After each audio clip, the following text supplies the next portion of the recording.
مارکس در پیشگفتار مقدمه‌ای بر انتقاد از اقتصاد سیاسی که در سال 1859 در برلین انتشار یافت، شرح می‌دهد که چگونه هر دو نفر ما در سال 1845 در بروکسل به طور مشترک به تدوین نگرش خودمان پرداختیم، یعنی نگرش مادی تاریخ در برابر نگرش ایدئولوژیک فلسفه آلمانی، فلسفه‌ای که به طور عمده توسط مارکس پرورانده شده بود.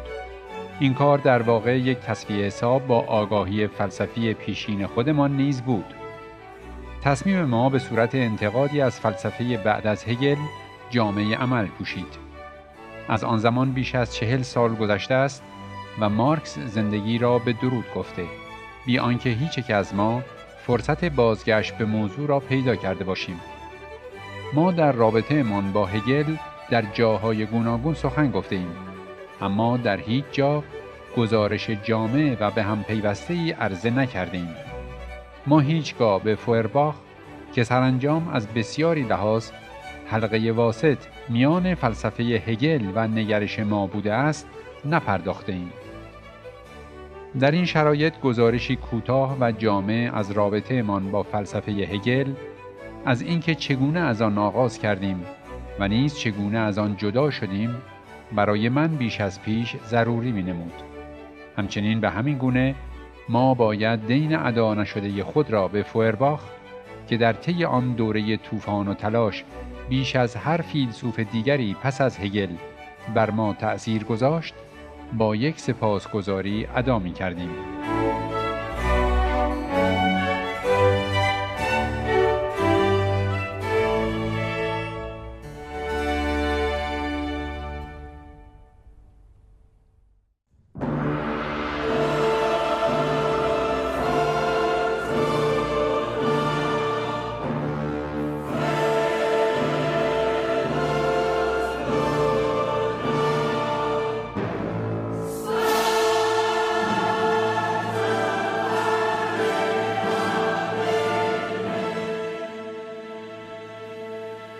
تبیین جهان قسمت 68. تبیین ماتریال دیالکتیک وجود، جریان پیدایش ماتریالیسم دیالکتیک.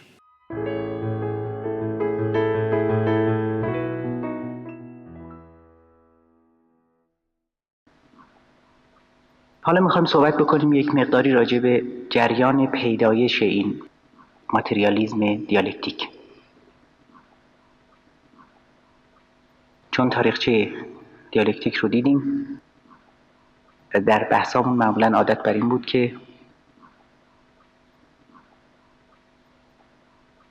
تا جایی که ممکنه به جریان شکل گرفتن یک طرز تفکر یا یک مکتب هم اشاره‌ای داشته باشیم.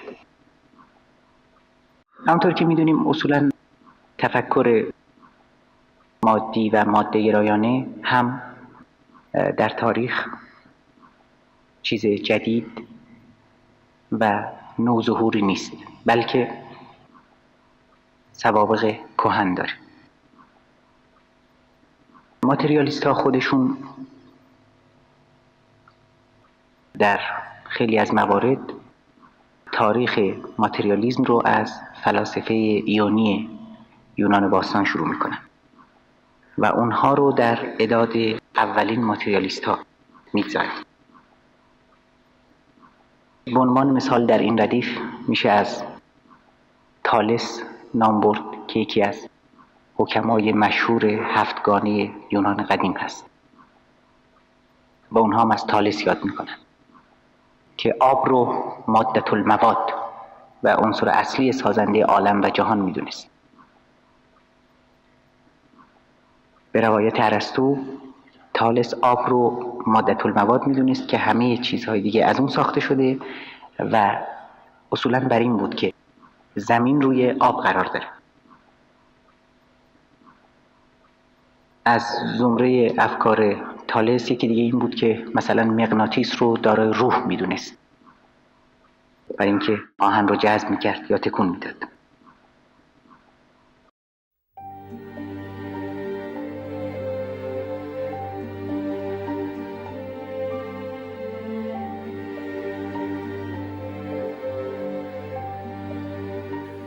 تالس فیلسوف مکتب ملتی در نیمه دوم سده ششم پیش از میلاد میزیست.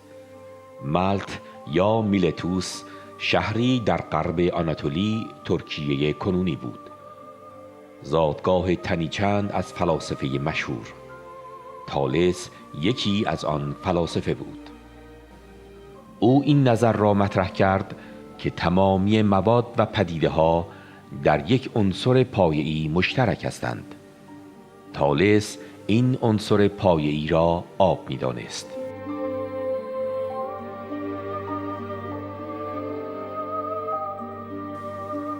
ارسطو درباره او گفته است: تالس کسی است که سرآغاز فلسفه است.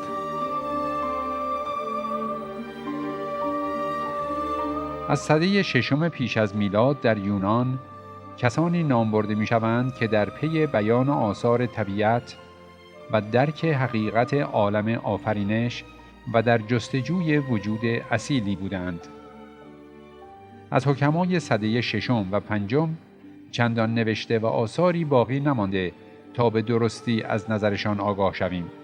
اینقدر می دانیم از قدیمی ترین دانشمندان یونان تالس ملتی است که در هندسه و نجوم دستی داشته و توانسته از کسوفی را در سال 585 قبل از میلاد پیش از وقوع خبر دهد و از خاصیت کهربا آگاه بوده و رطوبت را مادة المواد دانسته، یعنی آب را مایه حقیقی موجودات پنداشته است.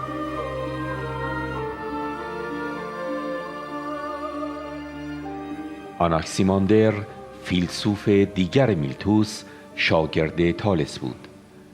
معروف است که او نخستین نقشه جغرافیا را رسم کرد. آناکسیماندر با نظر استادش تالس موافق نبود که آب شالوده تمامی پدیده هاست. او بر این باور بود که بسیاری از پدیده ها خشک هستند، در حالی که آب تر است و جمع ضدین هم محال است. بنابراین ماده‌ای باید پایه تمامی عناصر باشد که تری و خشکی را در خود داشته باشد. آناکسیماندر در سده ششم پیش از میلاد تقریباً همزمان با تالس در میلتوس میزیست. به نظر او جهان ما یکی از هزاران جهانی است که در لایتناهی به وجود آمده، در آنجا نیز محو می شود. معلوم نیست منظورش از لایتناهی چه بود، اما آشکار است به جوهری مشخص از نوعی که تالس در آن فکر بود نمی اندیشید.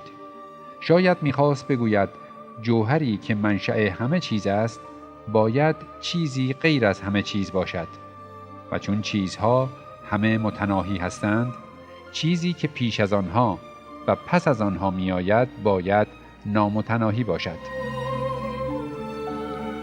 آناکسیماندر این پدیده نامتناهی را آپیرون نامید. ماده‌ای بیکران و نامتعین که تمامی عناصر دیگر از آن ساخته شدند.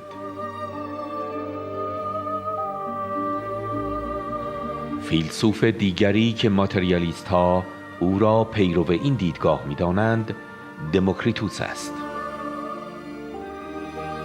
آخرین فیلسوف طبیعی که حدود 300 سال پیش از میلاد در شهر کوچک آبودورا در کرانه شمالی دریای اژه میزیست. دموکریتوس رازی در هستی کشف کرد. او باور داشت همه پدیده ها از قطعه های ریز نامرئی درست شدند، پدیده هایی که هر کدام جاودانه و تغییر ناپذیرند. دموکریتوس این ذره های بی نهایت کوچک را اتم نامید. واژه اتم به معنای برش ناپذیر است. دموکریتوس باور داشت اجزای سازنده هر چیزی را نمیتوان به طور نامحدود به اجزای کوچکتر پاره پاره کرد. او می گفت پدیده ها در بنیان همه از ذرات بسیار ریزی شکل گرفتند. تفاوت در شکل و اندازه این ذرات و شیوه ترکیب آنها با یکدیگر گوناگونی پدیده ها را به وجود می آورد. بنیانگذاران اتمیسم دو تن بودند: لیوسیپوس و دموکریتوس. این دو عقیده داشتند که همه چیز از اتم‌هایی تشکیل شده است که از لحاظ فیزیکی و هندسی غیر قابل تقسیمند. میان اتم‌ها فضای تهی است. اتم‌ها فنا ناپذیرند و همیشه در حرکت بوده و در حرکت خواهند بود. و تعداد اتم‌ها حتی تعداد انواع آنها بی‌نهایت است. تفاوت آنها در شکل و اندازه آنهاست. در زمان باستان چنین معمول بود که اتمیست‌ها را متهم کنند که همه چیز را به تصادف نسبت می‌دهند، حالانکه برعکس اتمیست‌ها جبری محض بودند و عقیده داشتند که همه چیز بر طبق قوانینی طبیعی رخ می‌دهد.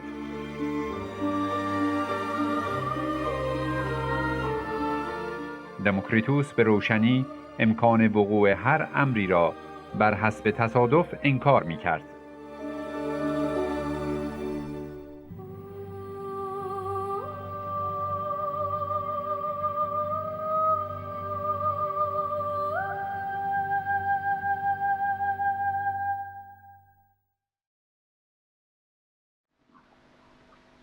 به نظر دموکریتوس منشأ ادراک حقایق حواس بود. اگر حواس مثلا چشم یا گوش ما گواهی بکنه یا لامسمون بر وجود یک چیز، می شود اون رو تایید کرد ولا غیر.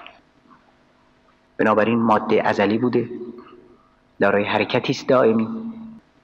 حرکت ذاتی ماده است، یعنی جزء ذات ماده است و روح و عقل هم از همین تشکیل شدن، منتها فرقشون این است که روح و عقل از ذرات بسیار ریزتر و لطیفتر ساخته شدن، ولی به هر حال مادی هستند.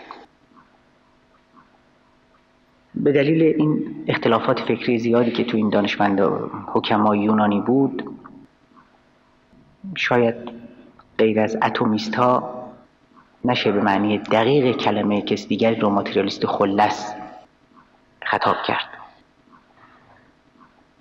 البته بسیاری از این فلاسفه باستان، بسیاری از این متفکرین به دلیل اصرارشون روی شیوه‌های حسی بها دادن به واقعیات عینی و ملموس و مشهود و تلاشی که می‌کردند برای اینکه از لابلای همه این چندگانگی‌ها و تکثرها وحدت مادی جهان رو جستجو بکنند، از جانب ماتریالیست‌ها در اعداد فلاسفه ماتریالیست قرار گرفتند.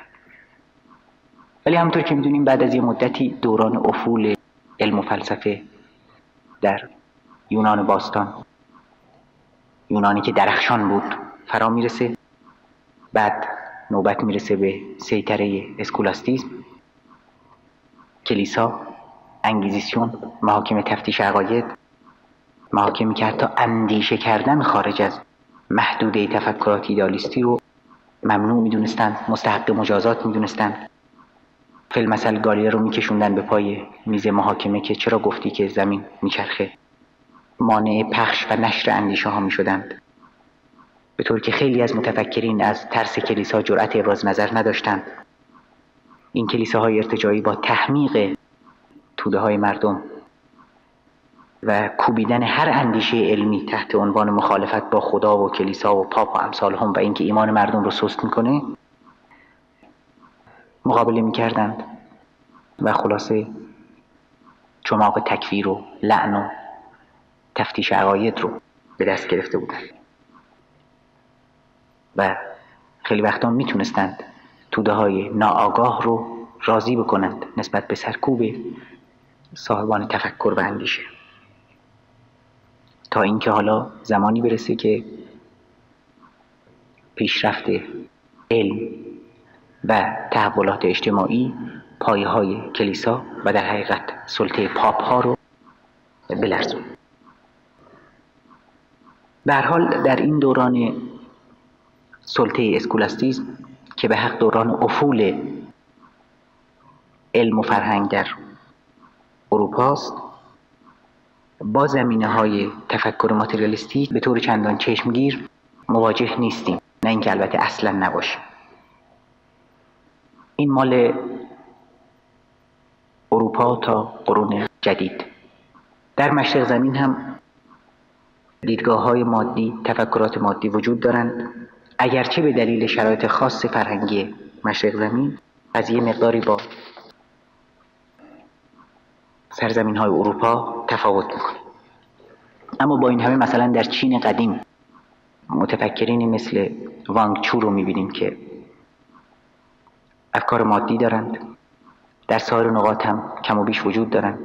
حتی بعد از اسلام ما ماتریالیست‌هایی رو می‌بینیم مثل ابن ابوالعوجا و ابوالعلا معری که در تاریخ به عنوان دهری ازشون نام برده شده. دهریون چه کسانی بودند؟ دهر در واژه از یک زمان حکایت دارد، زمانی ابدی، ازلی، زمانی که آغاز و پایانی بر آن متصور نیست.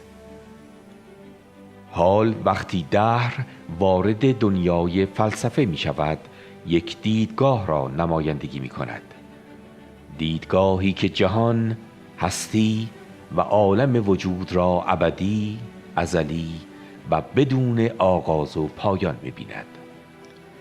از این رو دهریون گروهی از فلاسفه هستند که به سرمدی بودن یا همیشگی بودن جهان مادی باور دارند. محمد غزالی، فیلسوف، سخنور و اندیشمند ایرانی سده 5 هجری درباره دهریون میگوید: آنها دهریون گروهی از متقدمین هستند که آفریدگار مدبر عالم قادر را انکار و گمان می کردند عالم به خودی خود و بدون آفریننده همواره موجود بوده و همواره حیوان از نطفه و نطفه از حیوان پدید آمده است، یعنی همواره چنین بوده و تا ابد نیز چنین خواهد بود.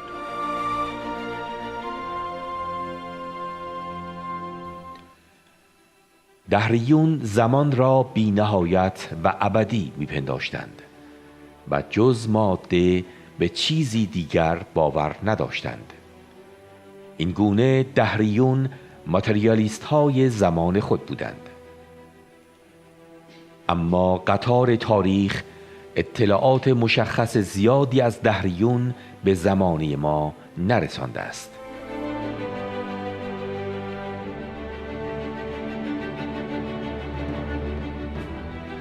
مؤلفان اسلامی قرن‌های سوم، چهارم، پنجم و ششم هجری غالباً از دهریون یاد کردند، ولی درباره معتقدات و نظرهای دهریون اطلاعی به دست نمی‌دهند. فقط می‌دانیم که دهریون منکر اندیشه وجود خداوند آفریدگار بودند و روح را که مستقل از جسم باشد و همچنین لایزالی آن را قبول نداشتند و ماده و عالم را قدیم و ابدی می‌دانستند. افراد دهریون بسیار بودند، اما اطلاعی از دهریون برجسته و یا تألیفات ایشان در دست ما نیست.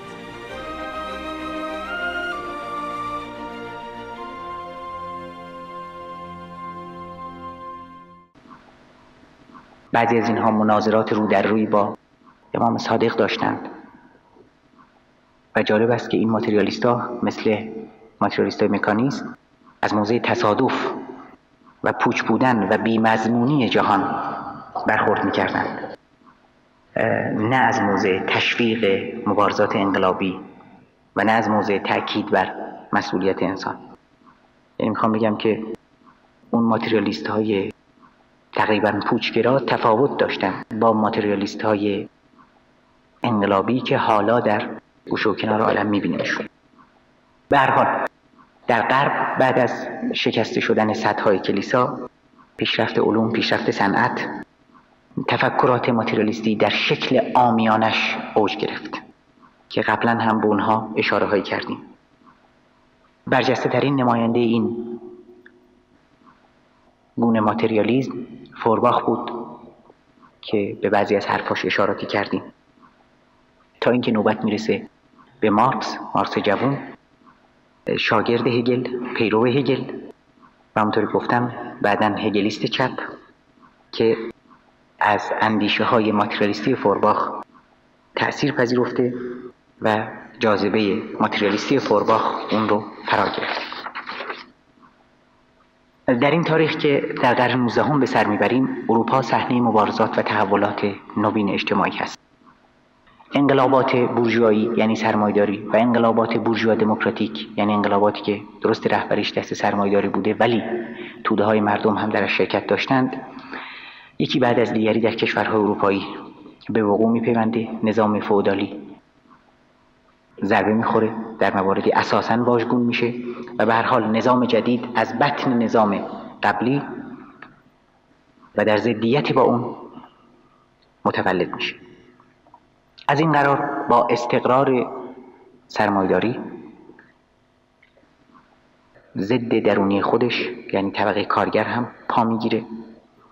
البته تا قبل از این تاریخ باز هم کار و کارگری هست، اما حالا طبقه کارگر به مفهوم علمی اون، یعنی انبوه زنان مردانی که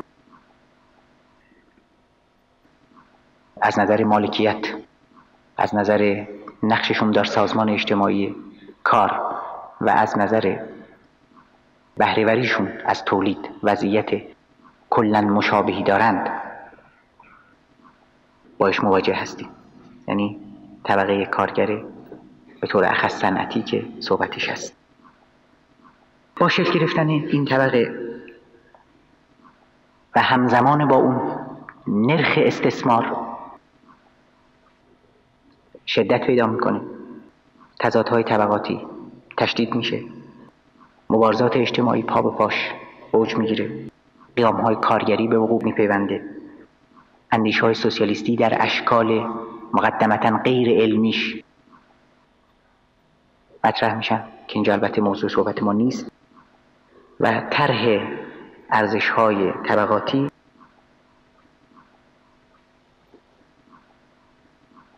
در جانب به خصوص طبقه کارگر روشنفکران رو، بسیاری از عناصر آگاه و صادق رو به خودش جذب میکنه که حالا خواهیم دید از چه طریق راه نجات جستجو میکنن. حالا در آلمان هستیم که در میان شاگردهای هگل یک جریانی به وجود میاد که بهش میگفتن هگلیست های چپ، به اصطلاح جناح و شاخه چپش بوده.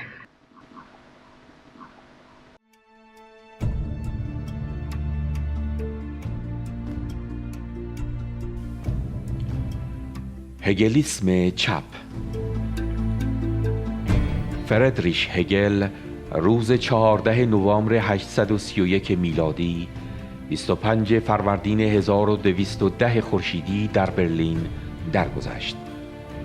اما هگل چنان تأثیری بر دنیای فلسفه دوران خود داشت که پیروانش او و دیدگاهش را شاخص باورهای خود می‌دانستند.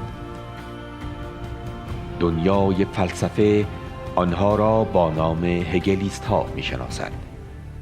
اما در میان هگلیست ها گروهی از جوانان با فاصله گرفتن از دیدگاه سنتی همفکرهایشان خود را هگلیست های چپ نامیدند. جنبشی که در حدود سالهای 1830 و 1840 میلادی اوج گرفت. هگلیست های چپ بر این باور بودند که یک انقلاب بزرگ نزدیک است، انقلابی که در آن تمامی بنیانهای دولت فرو خواهد باشید و زمینه برای فراگیر شدن کمونیسم جهانی مهیا خواهد شد. در سال 1838 میلادی کتابی منتشر شد به نام نقدی بر فلسفه تاریخ، کتابی که برای هگلیست های جوان روی کردی نوین را در دیالکتیک تاریخی نشان میداد. نویسنده در این کتاب تاریخ بشر را در 3 مرحله تعریف می کند. سومین مرحله تعریف شده او مرحله پساهگلی است، مرحله‌ای که وارد پراتیک و عمل مشخص می گردد. توضیح مرحله عمل و پراتیک در این کتاب بر روی کارل مارکس جوان تأثیر زیادی گذاشت. این موضوع یکی از دلایلی شد که کارل مارکس نیز در زمره هگلیست های چپ قرار گیرد.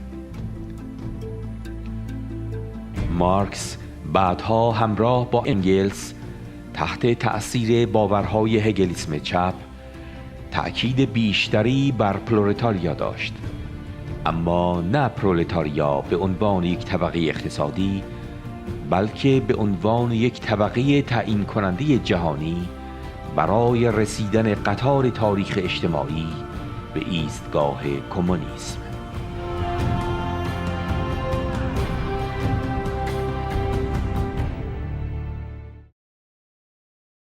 اندیشه‌هاشون به نسبت اون یکی‌های دیگه از نظر سیاسی و اجتماعی مترقی‌تر بود و همونطور گفتم هگل قبلا با کارهای خودش دیالکتیک رو به اوج رسونده بود، اگرچه فلسفه هگل به دلیل تناقضات جدیش به واقعیات اجتماعی راه نمی برد.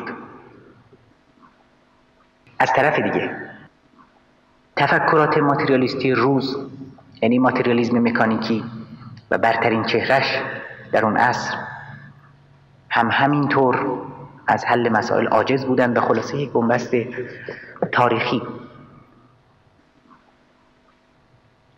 اونجا وجود داشت. مارکسی که در اون موقع جوان بود، از یک طرف شیفته دیالکتیک هگلی بود و نحوه برخورد مکانیکی اونهای دیگر رو قانع کننده نمی‌یافت و نسبت بهش راضی نمی‌شد، مخصوصاً که با توجه به شرایط اجتماعی و سیاسی روز مارکس خودش یک انقلابی بود، یک محقق اجتماعی بود و به دنبال این بود که یک راهی باز بکنه برای نجات مبارزات عصر خودش و از این رو بود که پرچمدار جریان جدید میشه.